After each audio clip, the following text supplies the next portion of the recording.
શિયાળાની ઋતુમાં શાળા કોલેજ સહિત વિવિધ સંસ્થા દ્વારા રમતગમતની સ્પર્ધાઓનું આયોજન કરવામાં આવતું હોય છે। ત્યારે સિમેન્ટ બનાવતી કંપની હાથી સિમેન્ટ અને સિદ્ધિ સિમેન્ટ દ્વારા ક્રિકેટ ટૂર્નામેન્ટનું આયોજન કરવામાં આવ્યું।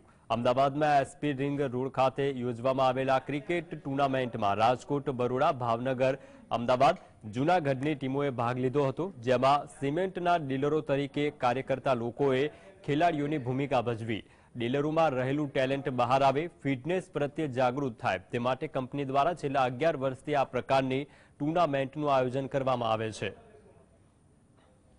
હાથી સિમેન્ટ અને સિદ્ધિ સિમેન્ટનો ઉદ્દેશ્ય ફક્ત સિમેન્ટ બિઝનેસની અંદર જ આગળ વધવાનો નથી, પણ એની સાથે ગુજરાતના ડીલર મિત્રોને સ્પોર્ટ્સમેનશીપ, સેફટી અને હેલ્થની અંદર પ્રોત્સાહન મળે, ડીલર મિત્રો એકબીજા સાથે મળે, હળે મળે અને સારી રીતે ધંધાની સાથે સાથે પોતાના શોખને પણ વધારે સારી રીતે ઉજાગર કરી શકે, એના માટે આ પ્રકારનું આયોજન કરે છે।